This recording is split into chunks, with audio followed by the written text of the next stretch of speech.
हमारा ये ऋग्वेद का पारायण यज्ञ है और हम सभी जानते हैं कि परमपिता परमात्मा ने वेद का ज्ञान मनुष्य की उन्नति के लिए दिया।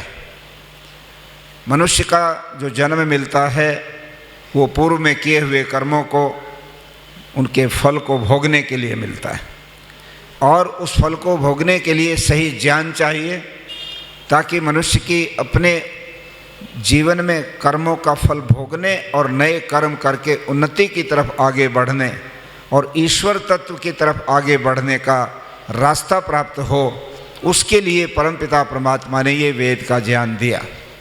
ये प्रश्न आज एक विद्वान ने भी उठाया कि जिस ईश्वर ने इतने सुंदर इस सृष्टि की संरचना की, इतना शानदार इस सृष्टि को बना करके हमारे सामने उपस्थित किया, तो क्या वो ईश्वर जिन मनुष्यों को ज्ञान नहीं होता, आज भी यदि 18 वर्ष का बच्चा भी समाज से अलग रख दिया जाए तो वो उठना भी नहीं जान सकता, बोलने की तो बात दूर है, वो ये नहीं जान सकता कि मुझे खाना कैसे है, उसको स्वाभाविक ज्ञान नहीं है, तो उस मनुष्य के उस रूप को परमात्मा कैसे इस रूप में छोड़ देता कि उसको ज्ञान न हो, क्योंकि बिना सिखाए मनुष्य को ज्ञान मिलता नहीं।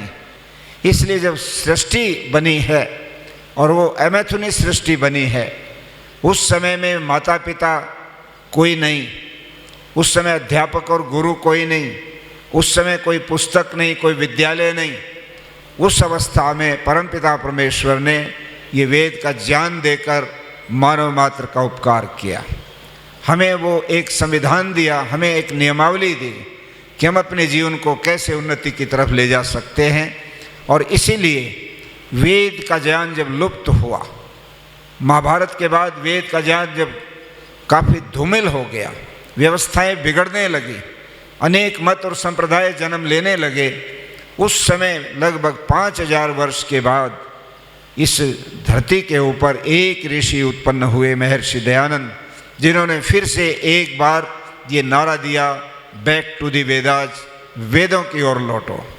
वेदों की ओर लौटने का ऋषि दयानंद का जो आदेश है वो इसलिए है कि वेद में संकीर्णता नहीं है। सा संस्कृति विश्ववारा, जो संस्कृति पूरे विश्व के लिए है, पूरे विश्व में जिस संस्कृति को स्वीकार किया जाता रहा है और किया जा सकता है, वो तभी किया जा सकता है जब वो वेद से निकली संस्कृति होगी। और ये भारत की भूमि पर जो वैदिक संस्कृति प्रारंभ से रही और दुनिया के अन्य स्थानों पर भी रही, उसका कारण यही था कि वो वेद से जुड़ी संस्कृति थी। और वेद के अंदर ये कहीं भी नहीं है कि अयम निजय प्रोवेति गणना लघु चेतसाम उदार चरिता नाम तो वसुधैव कुटुंबकम, ये मेरा है, ये पराया है, इस तरह का भेदभाव, इस तरह का छोटा बड़ा तय करना ये संकीर्ण लोगों का काम है, ये बहुत साधारण लोगों का काम है। किंतु जो उदार चरित हैं, जो उदार हृदय हैं, जो उदार विचार के लोग हैं, वो पूरे संसार को अपना एक परिवार मानते हैं। ऋषि दयानंद ने वेद के इस सारांश को आर्य समाज के नियमों में दिया और उन्होंने आर्य समाज के 10 के 10 नियमों में जो मुख्य उद्देश्य का नियम बनाया। पहले 5 नियम मुख्य उद्देश्य नहीं है आर्य समाज के, मुख्य उद्देश्य 6वां है और उसके अंदर वो लिखते हैं संसार का उपकार करना इस समाज का मुख्य उद्देश्य है। बहुत बड़ी बात ऋषि दयानंद ने इस नियम के माध्यम से कही और वो बात वेद को अपना आधार मानकर, अपनी विचारधारा का आधार मान करके कही। इसलिए वेद को जब तक हम संसार के अंदर सही तरीके से प्रस्तुत और उपस्थित नहीं करेंगे, तब तक इस दुनिया के अंदर ना सुख होगा, ना शांति होगी, ना परस्पर सौहार्द होगा। दुनिया और ही अनेक तरह से उलझनों में उलझती चली जाएगी, अंधकार में डूबती चली जाएगी, अंधविश्वासों में डूबती चली जाएगी। आज तो थोड़े मत संप्रदाय हैं और आने वाले समय में इन मत संप्रदायों की और भी बाढ़ आ सकती है।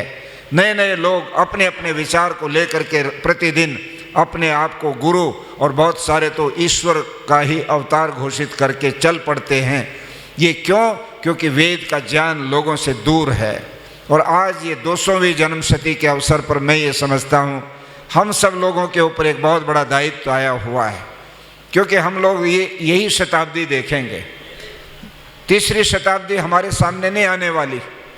इस दूसरी शताब्दी में अपने ऋषि को श्रद्धांजलि देने के लिए हम में से चाहे कोई साधारण से साधारण कार्य करता है, चाहे उसको बहुत अधिक स्वाध्याय और जानकारी नहीं है, किंतु वो दयानंद को अपनी प्रेरणा का स्रोत मानता है, वो महर्षि दयानंद को मानव मात्र के लिए एक बहुत बड़ा वरदान मानता है और ऋषि दयानंद को वेदों का बहुत बड़ा विद्वान मानता है, योगी मानता है, संसार के लिए उपयोगी मानता है, उस व्यक्ति को चाहिए कि ऋषि दयानंद के इस वेद के विचार को घर घर तक पहुंचाने के लिए अपनी पूरी शक्ति लगाए।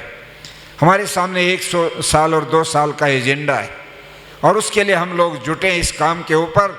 लोगों के पास वेद का सरल से सरल जो अर्थ है, भाष्य है, वो तैयार करके संक्षिप्त में वो लोगों तक पहुंचाने का काम करें, जिसमें मुख्य जो चीज़ है कि मनुष्य मात्र को जोड़ने की, मनुष्य मात्र की भलाई की, उसके उपकार की, देखो वेद के अंदर ये योजना है।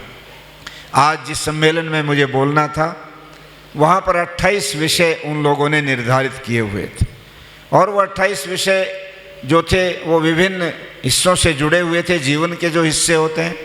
एक उसमें ये भी था कि प्राकृतिक कृषि और पर्यावरण, ये सम्मेलन था और उसमें कृषि मंत्री आए थे, शायद ये मान करके रखा होगा। तो वहाँ पर मैंने एक विचार सब लोगों के सामने रखा। जब हम ये दावा करते हैं कि वेद में सभी समस्याओं का समाधान है, जब महर्षि दयानंद आर्य समाज के नियमों में घोषित करते हैं कि वेद सब सत्य विद्याओं का पुस्तक है, तो यहाँ पर आकर के एक प्रश्नवाचक चिन्ह हमको लगा लेना चाहिए कि किस रूप में वेद सब समस्याओं का समाधान है और वो समाधान कौन कौन से हैं। 28 विषय उन्होंने रखे। मैंने आयोजकों से ये प्रश्न पूछा कि आप लोग जिस तरह के भाषण दिलवा रहे हो, इनसे तो इन समस्याओं के ऊपर कोई भी विचार नहीं मिल रहा। यदि उस पूरे के पूरे सत्र में डॉक्टर सुरेंद्र कुमार, जो रोहतक महर्षि दयानंद विश्वविद्यालय के संस्कृत विभाग के अध्यक्ष थे, अब तो वो डीन बन गए, बहुत अच्छे विद्वान हैं, और डॉक्टर सत्यपाल सिंह का थोड़ा संक्षिप्त व्याख्यान, इन दो को हटा दें तो मैंने 4-5 जो व्याख्यान देने वाले थे, उन्होंने कोई भी बात विज्ञान से संबंधित नहीं कही। एक शब्द भी ये नहीं बोला कि वेद विज्ञान सम्मेलन हो रहा है, वेद में विज्ञान किस रूप में प्रस्तुत है वो बताऊं। किसी ने प्रयत्न ये नहीं किया। आज सबसे ज़्यादा आवश्यकता इस बात की हो गई है कि आज का पढ़ा लिखा व्यक्ति ये चाहता है कि यदि वेद की तरफ हम चलें तो वेद हमारी समस्याओं का समाधान किस रूप में देता है। वहाँ पर पर्यावरण की बात आई। डॉक्टर सत्यपाल सिंह जी ने यज्ञ को थोड़ा आगे बढ़ाया, क्योंकि समय थोड़ा था, उसकी व्याख्या वो नहीं कर पाए। मैंने उसको साथ जोड़ करके ये कहा, आज पूरे विश्व की सबसे बड़ी समस्या ग्लोबल वार्मिंग है, अर्थात जो तापमान बढ़ रहा है दुनिया का, वायुमंडल में तापमान बढ़ रहा है और वैज्ञानिकों ने घोषणा कर दी है कि तापमान इसी तरह से बढ़ता रहा तो ग्लेशियर और तेजी से पिघलेंगे, जो बर्फ के पहाड़ हैं।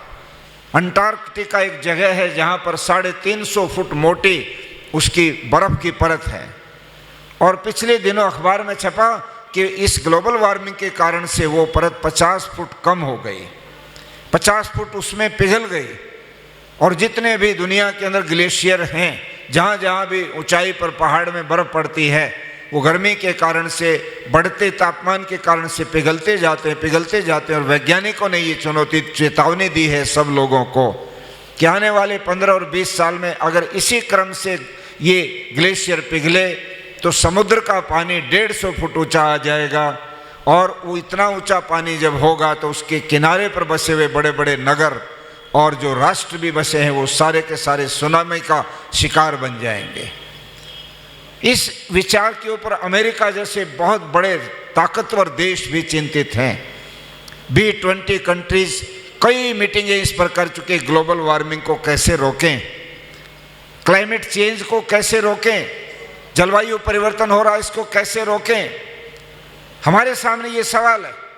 हम यज्ञ को इस संबंध में हम जोड़ सकते हैं, किंतु यज्ञ के ऊपर भी और अधिक गहराई से ये जांच होने की जरूरत है कि यज्ञ जो एक निश्चित रूप से वैज्ञानिक प्रक्रिया है, क्योंकि विज्ञान का एक सिद्धांत है, जहाँ अग्नि होगी और अग्नि के साथ किसी और पदार्थ का संबंध होगा तो अग्नि और वो जो पदार्थ उसमें डाला है दोनों जब मिलेंगे तो आग अपना काम करेगी, उस पदार्थ को तोड़ेगी, ब्रेक करेगी और उसमें से कुछ गैसें निकलेंगी, कुछ अल्कोहल निकलेंगे, कुछ और चीज़ें निकलेंगी। तो वैज्ञानिक प्रक्रिया वहाँ पर शुरू हो जाती है। वो चीज़ें नष्ट नहीं होंगी क्योंकि विज्ञान का सिद्धांत लॉ ऑफ कंजर्वेशन, कोई भी संसार के अंदर वस्तु नष्ट नहीं होती बल्कि रूपांतरित होती है, उसका रूप बदलता है। अब इस विचार को हम आगे बढ़ाएं। मैंने वहाँ पर यह विचार दिया कि आज प्रदूषण के लिए जिम्मेदार कौन है, क्योंकि ग्लोबल वार्मिंग प्रदूषण से बढ़ रही है और प्रदूषण में सबसे ज़्यादा योगदान ट्रैफिक का होता है। 3 प्रकार के ट्रैफिक हैं, रोड ट्रैफिक, कारें और ये जितने भी यातायात है, एयर ट्रैफिक जितने हवाई जहाज हैं, पानी के ऊपर जितने जहाज चलते हैं, वो जो समुद्र के अंदर यातायात है, तीनों ही जितने के जितने ट्रैफिक है इतना पॉल्यूशन नहीं बढ़ाते। यूएनओ कहता है जितना अकेली मीट इंडस्ट्री इस पॉल्यूशन को बढ़ाती है। मीट इंडस्ट्री, हमारे देश में तो हम गाय को माता मानते हैं, किंतु यूरोप में चले जाओ और दूसरे देशों में जाओगे, वहाँ पर गायों को इतना ज़्यादा सोयाबीन और बहुत सारी दूसरी चीज़ें अन्न आदि खिला करके मोटा बनाते हैं और उसका मांस जो है ज़्यादा से ज़्यादा उसके अंदर हो जाए, फिर उसको बेचते हैं, खाते हैं, जो भी बीफ वहाँ पर चलता है। उस मांस को बढ़ाने के अंदर जितना पैसा लगता है, जितना पानी वेस्ट होता है उस मीट को ठीक करने में, ये यूएनओ के अंदर बहुत बड़ी रिपोर्ट पिछले दिनों छपी थी कि पूरी दुनिया के अंदर मीट इंडस्ट्री एकमात्र लायबल है जो पॉल्यूशन बढ़ाती है। किंतु मीट इंडस्ट्री पर कौन काम कर रहा है? सारी दुनिया के राष्ट्र इकट्ठे होते हैं, चिंतित होते हैं और चले जाते हैं।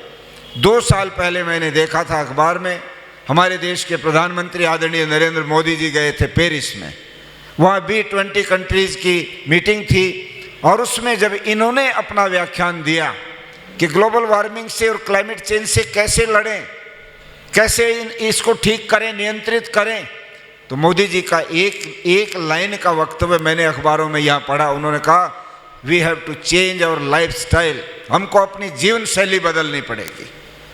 जो जीवन शैली है वो बदलनी पड़ेगी। अब जीवन शैली में क्या क्या चीज़ें आती हैं आप खुद देख लीजिएगा। खान पान में जिस प्रकार से मीट का प्रभाव बढ़ता गया और सरेआम इस तरह से जला करके मीट को, और जिस तरह से तंदूर में और पता नहीं अग्नि में जो जिस तरह का हो रहा है, वो कितना ज़्यादा भयंकर रूप देता है इस वायुमंडल को, हम और आप उसका अनुमान नहीं लगा सकते। और इस तरह से और अनेक तरह से ये लाइफस्टाइल का हिस्सा है। हमारा भोजन कैसा हो, ये लाइफस्टाइल, हम रहें कैसे।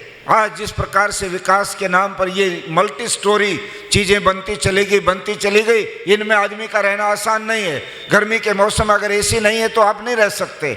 और ग्लोबल वार्मिंग के कारण से 2 साल पहले का मुझे याद है आंकड़ा, लगभग 50 डिग्री सेंटीग्रेड गर्मी हो गई थी और सारे हमारे कूलर और दूसरी चीज़ें जो कम पावर के थे वो फेल हो गए थे, ह्यूमिडिटी होने लग जाती थी मकान के अंदर। अब उतना ही पावरफुल धीरे धीरे हम लोगों को ये चीज़ें बनानी पड़ेंगी और एक लिमिट ऐसी आ जाएगी कि ये सारे के सारे फेल होते चले जाएंगे। यदि 55 डिग्री सेंटीग्रेड कभी टेम्परेचर आगे आने वाले दिनों में आ गया, और आने की संभावना वैज्ञानिक के अनुसार है, क्योंकि ओजोन की परत कमज़ोर हो रही है। ओजोन ही एक चीज़ है जो सूर्य की किरणों को रोकती है, उनको छान करके नीचे आने देती है। वो ओजोन की परत प्रदूषण के कारण से पतली पड़ी हुई है और उसका उपाय केवल एकमात्र है कि प्रदूषण कम हो, वायु में प्रदूषण कम हो, जल में प्रदूषण कम हो, पृथ्वी पर प्रदूषण कम हो, तब जाकर के ओजोन की परत ठीक बने और तापमान हमारी इस पृथ्वी का सही नियंत्रण में आए।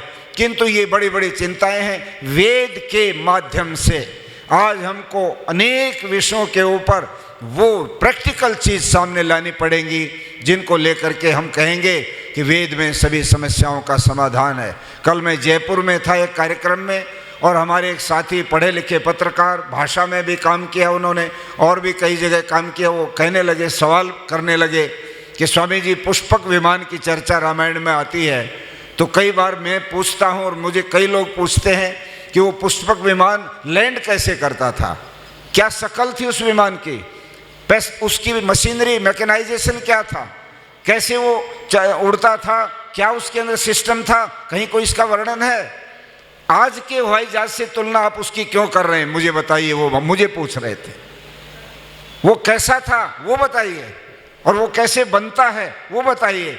मैं ये कह रहा हूं, ये सारी चीजों के ऊपर आज वेद को प्रैक्टिकल शेप में लाने की हम लोगों को अलग से कसरत करनी पड़ेगी। केवल जीवन की सामान्य बातों को हम वेद के साथ जोड़ करके और आराम से बैठ जाएं, इससे बात बनने वाली नहीं है। इस्लाम को मानने वाले लोग कुरान पढ़ें, कोई ईसाई वाले जो है अपनी बाइबिल पढ़ें और कुछ भी पढ़ें, वो कोई, हम उनको वेद के बराबर नहीं मानते, न मानना चाहिए। हम लोग कई बार ये गलती करते हैं, उनका धर्म ग्रंथ ही है तो हमारा धर्म ग्रंथ ही है। नहीं, वेद पूरी दुनिया का ग्रंथ है, वेद ज्ञान विज्ञान का ग्रंथ है। वेद के एक एक शब्द और एक एक मंत्र के अंदर विज्ञान भरा पड़ा हुआ है। अग्नि शब्द के अंदर, डॉक्टर साहब इस बात को अच्छी तरह से बता सकते हैं, वेदों के अंदर 60 बार अग्नि शब्द, ऋषि दयानंद उसके बारे में वर्णन बताते हैं कि अग्नि के अनेक अर्थों में अग्नि का प्रयोग हुआ है। उनके जो गौणिक अर्थ हैं वो अलग अलग हैं। उनके अंदर सब जगह कहीं सामाजिक विज्ञान की बात आएगी, कहीं दूसरा जो आज की केमिस्ट्री है, फिजिक्स है, या और दूसरे विज्ञान हैं, पॉलिटिकल साइंस को भी कहते, राजनीतिक विज्ञान है। विज्ञान के अनेक क्षेत्र हैं। वेद के मंत्रों में, वेद की व्यवस्थाओं में विज्ञान भरा पड़ा है, किंतु उस विज्ञान को सामने लाने की जरूरत है। इस नाते से मैं समझता हूं कि हम लोग वेद के इस कार्य को यदि आगे बढ़ाते हैं तो लोगों के सामने हम डंके की चोट कहें कि हम वेद को मानते हैं, और वेद पूरी दुनिया को अपना ज्ञान देने के लिए कोई संकीर्ण नहीं है। वेद में ज्योग्राफी नहीं, वेद में इतिहास नहीं, वेद में समय विशेष की बात नहीं। वेद की व्याख्या तो वर्तमान काल में होती है, उसमें यह नहीं होता कि ऐसा था या ऐसा होगा। वेद के तो किसी भी मंत्र का अगर आप अर्थ करेंगे, ट्रांसलेशन करेंगे, तो प्रेजेंट टेंस में होती है, वर्तमान काल में उसकी व्याख्या, क्योंकि वो हर समय एक समान उसका ज्ञान चलता रहता है, क्योंकि वो ईश्वरीय ज्ञान है, वो मनुष्य का दिया हुआ ज्ञान नहीं है, किसी समय विशेष पर दिया ज्ञान नहीं है। सृष्टि के प्रारंभ में वेद का ज्ञान मनुष्य मात्र के लिए भगवान देते हैं, और वो इस सृष्टि के अंदर चलता रहता है, कभी लोप हो गया तो फिर आके खड़ा होता है। इस तरह से उस वेद को हम लेकर के चलेंगे तो दुनिया के जितने मत और संप्रदाय वो बौने रह जाएंगे, तर्क के ऊपर वो खड़े नहीं हो सकते। एक वेद की विशेषता ये भी हम लोगों को जाननी चाहिए, जो प्रकृति, जो सृष्टि में है वो वेद में है, और जो वेद में है वो सृष्टि में है, दोनों अलग अलग नहीं है। वो उसकी थ्योरी है, ये सृष्टि उसका प्रैक्टिकल है। आप लेबोरेटरी में प्रैक्टिकल करते हैं तो थ्योरी का फार्मूला उसके ऊपर लागू करते हैं, H2O, अगर इन दोनों को मिलाएंगे तो पानी बनेगा। इस प्रकार से वेद के अंदर जितना भी जो वर्णन दिया है सृष्टि का या और सारी चीज़ों का, ज्ञान विज्ञान का, वो सारा का सारा यहाँ जो हो रहा है वो वेद में जो लिखा है उसके दोनों की बाकायदा समानता है, उसमें अंतर नहीं है। किंतु अगर दूसरों को देखें तो एक बच्चा जिसको घर पर पढ़ाया गया कि ये धरती चपटी है और उसने पढ़ लिया, और स्कूल में पढ़ाया गया कि धरती गोल है तो गोल, वहाँ गोल पढ़ लिया, और घर में जब पूछा बताओ कल तुमको बताया था धरती कैसी है, चपटी, तो लड़के ने कहा गोल है, कि तुम, उसको चांटा लगा कि गोल कैसे है, कल तुमको बताया था कि ये चपटी है, तो वो चुप हो गया। और जब मास्टर जी के पास जाके पूछा धरती कल का पाठ सुनाओ, धरती कैसी है, कि जी चपटी है, उसको एक चांटा वहाँ लगा कि तो गोल पढ़ाया था। तो किसी तीसरे आदमी ने पूछा कि धरती कैसी है, तो वो कहता है घर में तो चपटी है और स्कूल में गोल है, क्योंकि चांटा लगता है सब जगह। ये जो ज्ञान है, ये इस प्रकार की बातें लोगों ने लिख करके नए नए तंत्र जो खड़े किए हैं, वेद के सामने ये कोई भी टिकने वाले नहीं है। इसलिए हम लोगों को बहुत अधिक सावधानी के साथ, और डॉक्टर वेदपाल जी जैसे लब्ध प्रतिष्ठित विद्वान हमारे बीच में, मैं इनसे विशेष निवेदन करूंगा, डॉक्टर साहब परोपकारिणी सभा करें और कोई योजना बनाइए, हमें दायित्व सौंपिए।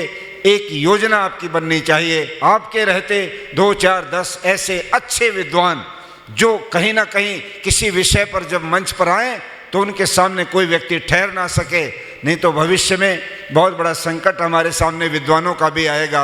और किसी एक विषय को लेकर ऐसी कोई रिसर्च जरूर करवाइएगा जिसको लेकर के दुनिया को हम चैलेंज कर सकें कि एक विषय पर भी हमने काम किया था और इसके ऊपर ये फार्मूला था और ये प्रैक्टिकल उसका करके दिखा दिया। किसी को भी डाउट हो तो हमसे बात कर ले आकर के।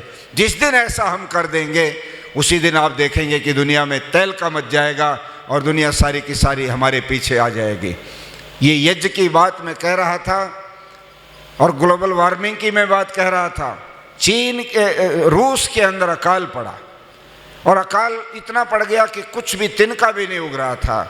वहाँ कम्युनिस्ट गवर्नमेंट थी, उन्होंने वैज्ञानिकों को बुला करके पूछा इसका क्या समाधान करें, लोग तो भूखों मर जाएंगे, अनाज पैदा नहीं हो रहा, कैसे रोकें।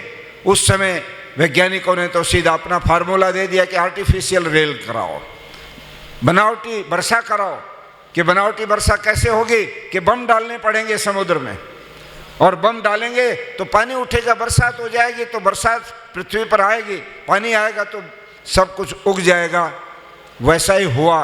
बहुत पावरफुल बम समुद्र में डाले गए रूस के अंदर और उनसे जो पानी उबल करके उठा और वाष्प बन करके बादल बने, वो बरसे और बरसने के बाद उसमें जो वनस्पति और दूसरे फल फूल आदि पैदा हुए, उनको खाने वाले लोग, लाखों लोग विकलांग हुए, बीमार हुए, महामारी फैल गई, कितने लोग मौत के घाट चले गए और बहुत सारे लोगों की बुद्धि खत्म हो गई।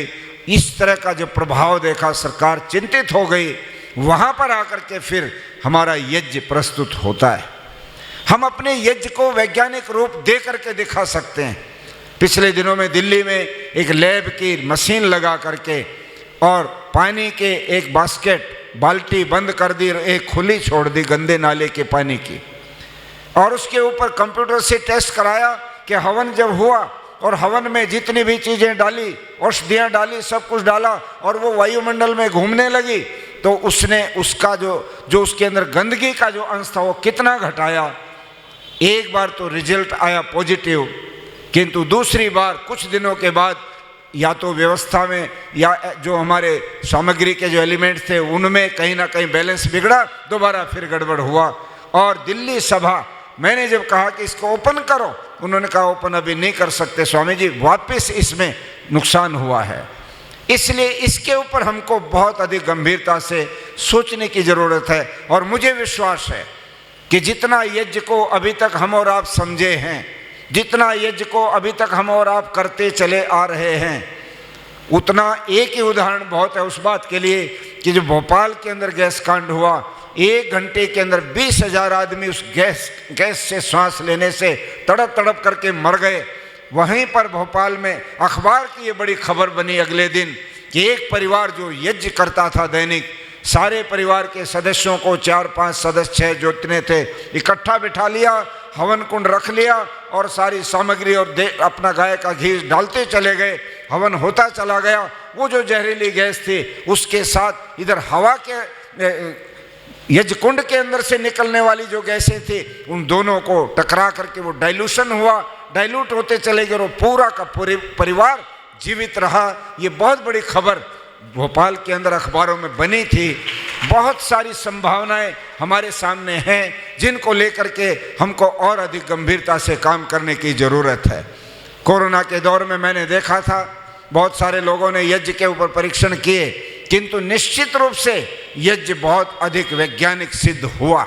मैंने डॉक्टर सत्यप्रकाश, स्वामी सत्यप्रकाश जी का, डॉक्टर राम प्रकाश जी का और कई सत्य सिद्धांतालंकार जी का संस्कार चंद्रिका में जहाँ जहाँ भी यज्ञ के संबंध में वैज्ञानिक रूप में कोई चीज़ मिली, मुझे बोलना था जोधपुर में वेबिनार पर, और वहाँ पर कुछ प्रोफेसर, कुछ साइंटिस्ट, कुछ पत्रकार जो सवाल जवाब कर रहे थे कि आप यज्ञ के बारे में बोलते रहते हो, आप हमको बताओ कि कैसे यज्ञ के अंदर प्रदूषण नहीं फैलता।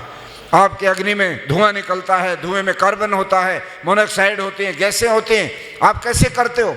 उस समय इन विद्वानों के जितना भी जो उन्होंने लिखा है उसमें से निकाल करके जो मैं बोला, निश्चित रूप से बहुत सारे लोग कन्विंस हुए। और मैंने सबसे बड़ा उसमें उदाहरण ये दिया था, मुझे नहीं मालूम उसमें कितनी सत्यता, लिखे हुए विद्वानों की बात ही मैं कह सकता हूँ कि जब हम यज्ञ करते हैं और उसमें गाय का घी प्रयोग करते हैं तो गाय के घी से सफ़ेद धुआं निकलता है और वो सफ़ेद धुएं के अंदर एक गैस विशेष निकलती है जिसको फॉर्मेल्डिहाइड कहते हैं। यहाँ डॉक्टर लोग होंगे, मुझे नहीं मालूम यहाँ मेरठ के अंदर क्या है, किंतु ये बड़े चैलेंज के साथ एक विद्वान ने कहा था कि जब ऑपरेशन थिएटर के अंदर किसी भी व्यक्ति का, किसी रोगी का ऑपरेशन होता है, उससे पहले उस रूम को क्लीन किया जाता है, वायरस फ्री किया जाता है, और वायरस फ्री करने के लिए वहाँ पर एक फॉर्मेल्डिहाइड गैस छोड़ी जाती है। और वो फॉर्मेल्डिहाइड गैस कहाँ से लाते हैं? तो उसके आर्टिफिशियल लैंप आ गए हैं, और उन लैंपों के अंदर जैसे आप अपने कमरे में ऑल आउट की एक प्लेट लगाते हो और प्लग में बिजली को कनेक्शन देते हो, बिजली के कनेक्शन से वो प्लेट जो होती है वो गर्म होती है, उसके ऊपर जो लेप है, जो मिथनेर वगैरह, अल्कोहल वगैरह की, उसमें से फॉर्मेल्डिहाइड गैस निकलती है, और ऑपरेशन थिएटर के अंदर कहीं भी वायरस होगा, ताकि रोगी का जब शरीर खोलेंगे तो इन्फेक्शन ना हो जाए, तो उसको क्लीन कर देती है। डॉक्टर सत्यप्रकाश जी, डॉक्टर राम प्रकाश जी कहते हैं कि जब फॉर्मेल्डिहाइड गैस हमारे यज्ञ से निकलती है तो हम बनावटी आर्टिफिशियल दूसरी जो किसी भी अल्कोहल से बनने वाली जो फॉर्मेल्डिहाइड गैस, उसको हम क्यों प्रयोग करते हैं? इसलिए यज्ञ के द्वारा एक बहुत बड़ा साइंस का कार्य, ये जो ग्लोबल वार्मिंग से लेके जितनी चीज़ें आज दुनिया में आ रहे हैं, इसके ऊपर सबसे पहले काम होना चाहिए, अटैक होना चाहिए। और बड़े बड़े राष्ट्राध्यक्षों को भी हमारे विद्वान इस विचार को भेजें कि हमको आप अपने साइंटिस्ट भेजिए, हम उनसे डिबेट करना चाहते हैं। हमारे पास एक साइंटिफिक सॉल्यूशन है, एक फार्मूला है, और उसमें जो चीज़ें हम डालेंगे वो चीज़ें सारी की सारी सिद्ध होती जा रही हैं। एक बात कह के वाणी को मैं विराम देना चाहता हूँ, वो ये है कि हम और आप प्राय देखते हैं अग्नि का प्रयोग यज्ञ में सबसे महत्वपूर्ण है, और यदि अग्नि का प्रयोग दूसरी चीज़ों में जब हम करते हैं तो जो चीज़ अग्नि के द्वारा यज्ञ में हो रही है, क्या करती है अग्नि? दो चीज़ें करती है, एक उसकी क्वालिटी बढ़ाती है, एक क्वांटिटी बढ़ाती है। गुण बढ़ा देती है और उसकी संख्या बढ़ा देती है। एक चम्मच घी को हजारों गुना बना देती है, उसको ब्रेक करती है। कितना ब्रेक? जो इस प्रकृति का जो आखिरी हिस्सा है, एटम, अणु, अणु अणु में एक चम्मच घी को, एक चुटकी सामग्री को, सारे को ब्रेक करके, तोड़ करके हजारों गुना बना देती है, साथ साथ उसके गुण भी बढ़ा देती है। वो कैसे बढ़ा देती है, वो एक बात मैं आपको जरूर बताना चाहता हूँ। हम लोग स्वर्ण भस्म प्रयोग करते हैं आयुर्वेद में। यदि किसी रोगी को आप सोने का बिस्कुट खिलाएं कि बिस्कुट खा लो ताकत आ जाएगी, तो बिस्कुट तो दांत तोड़ देगी, नहीं खिला सकते। ना उस बिस्कुट में वो दम है कि वो आपको ठीक कर सके, वो तो भीतर जाकर के चीर डालेगा।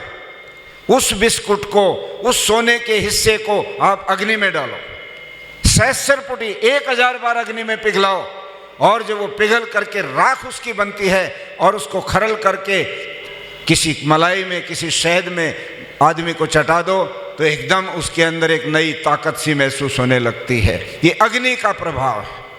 उसी सोने के टुकड़े को अग्नि ने गुणों में बदला, और अग्नि ने उसकी क्वांटिटी भी बढ़ा दी। आप और हम ये सरिये जो डालते हैं, इनकी लौ भस्म बनाते हैं। कोई सरिया चबा के तो दिखाओ।